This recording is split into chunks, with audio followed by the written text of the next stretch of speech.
For this lab, we will be using a 2012 Chrysler 300 SRT. Looking for the location of the MAP. Sorry, it's right back here. My partner is pointing.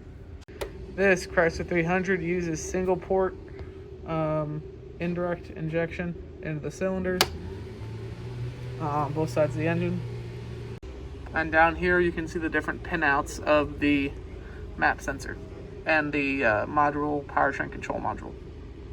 What I am showing now is the diagnostic process of the different ways to test and compare the sensor voltages and how the sensor actually operates.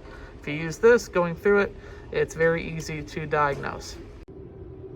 After back probing the MAP sensor, we will now read what it says in hertz. Go ahead and start it.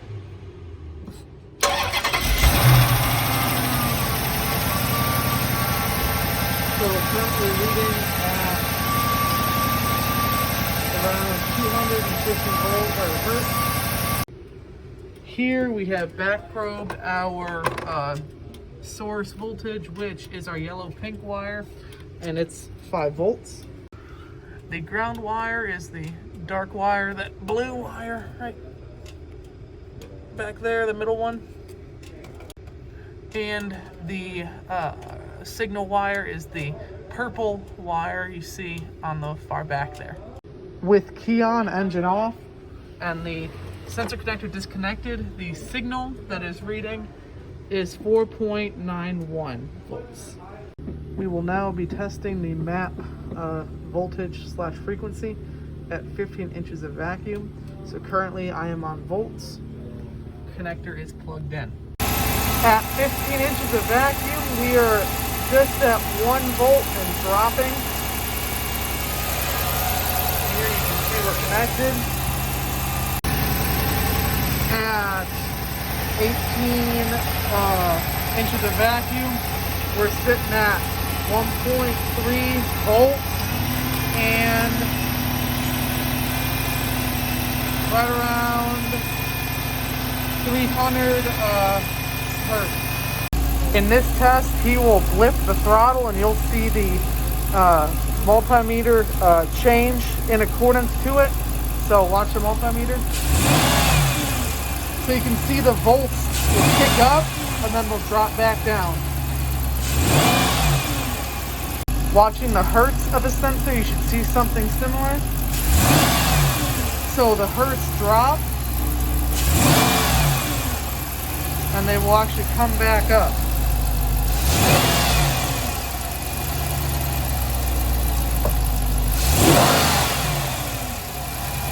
Looking at our picoscope here on the Chrysler 300, we can see that at key on, engine off, we have it probed to the MAP sensor there. We can see that the sensor is reading just above 4 volts, about 4.5. At start, with the engine running at cold, you can see the oscillation just under 2 volts. And you can see the tiny bit of jumps here along the screen. After running and revving the engine a couple times, we're able to get this reading. You can see here it starts out at 1 volt-ish at idle, and then when he revved the engine, it'll spike up to about 4 volts, and then you can see it drop back down.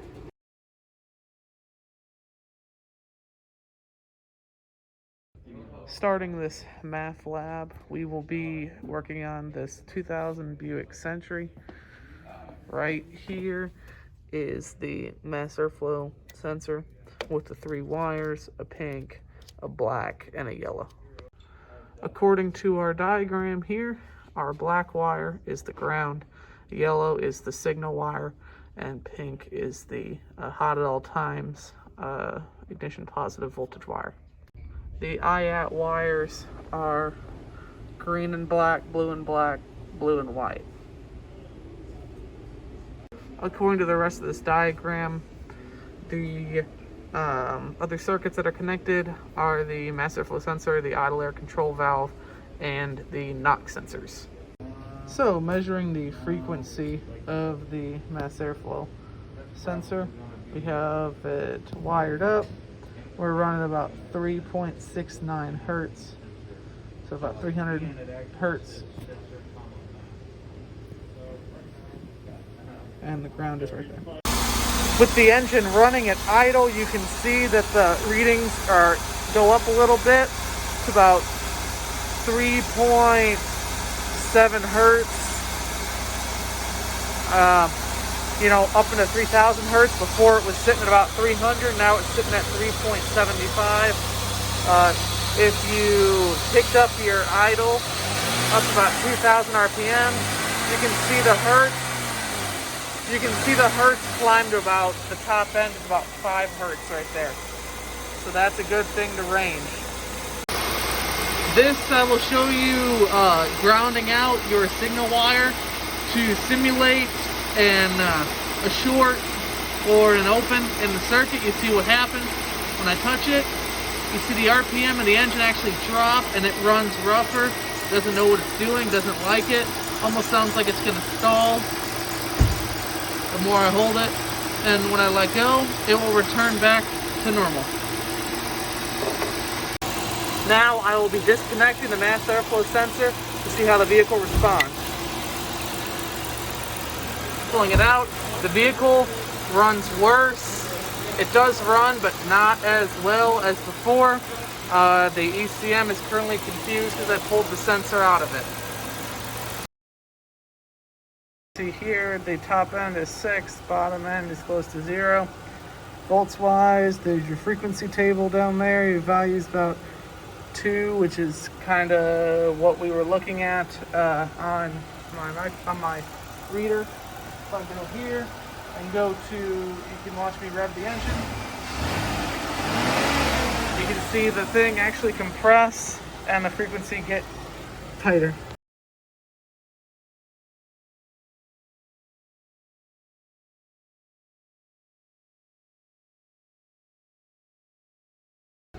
Showing the different labs that we are doing today, we are looking at how different things such as a vacuum leak and other things are actually impacting the signal from the mass airflow sensor and the effects of it on the car. After creating a misfire, pulling cylinder 1, then following that by pulling the rest of the cylinders, we're able to see the different kilohertz how the MAF responded to these various misfiring cylinders. For the vacuum leak, I have pulled this vacuum line that connects, after the throttle body, so we will have an unmetered air leak into the engine.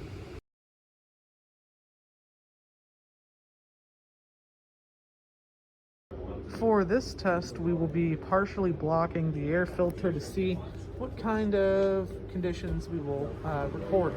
So here is our air filter wrapped in a plastic grocery bag.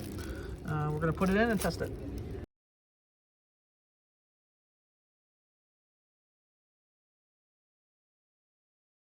So in this picture, we did not get a video of our unmetered leak. However, we were able to loosen up a part on the opposite side of the throttle body, and we were able to create an unmetered air leak, and here are our readings in accordance to what we found. So after pulling out our MAF sensor here, what I'm going to do is I will be contaminating the MAF sensor, a small piece of black electrical tape. We'll be putting it inside of here, and we will see what the readings say. You can see having the black electrical tape over the MAF. We will see what the readings indicate.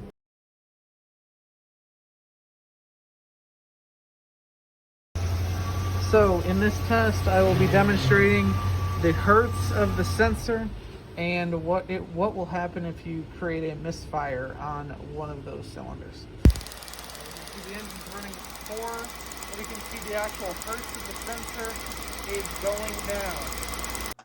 After creating a misfire, pulling cylinder 1, then following that by pulling the rest of the cylinders, we're able to see the different kilohertz how the MAF responded to these various misfiring cylinders. Excuse me.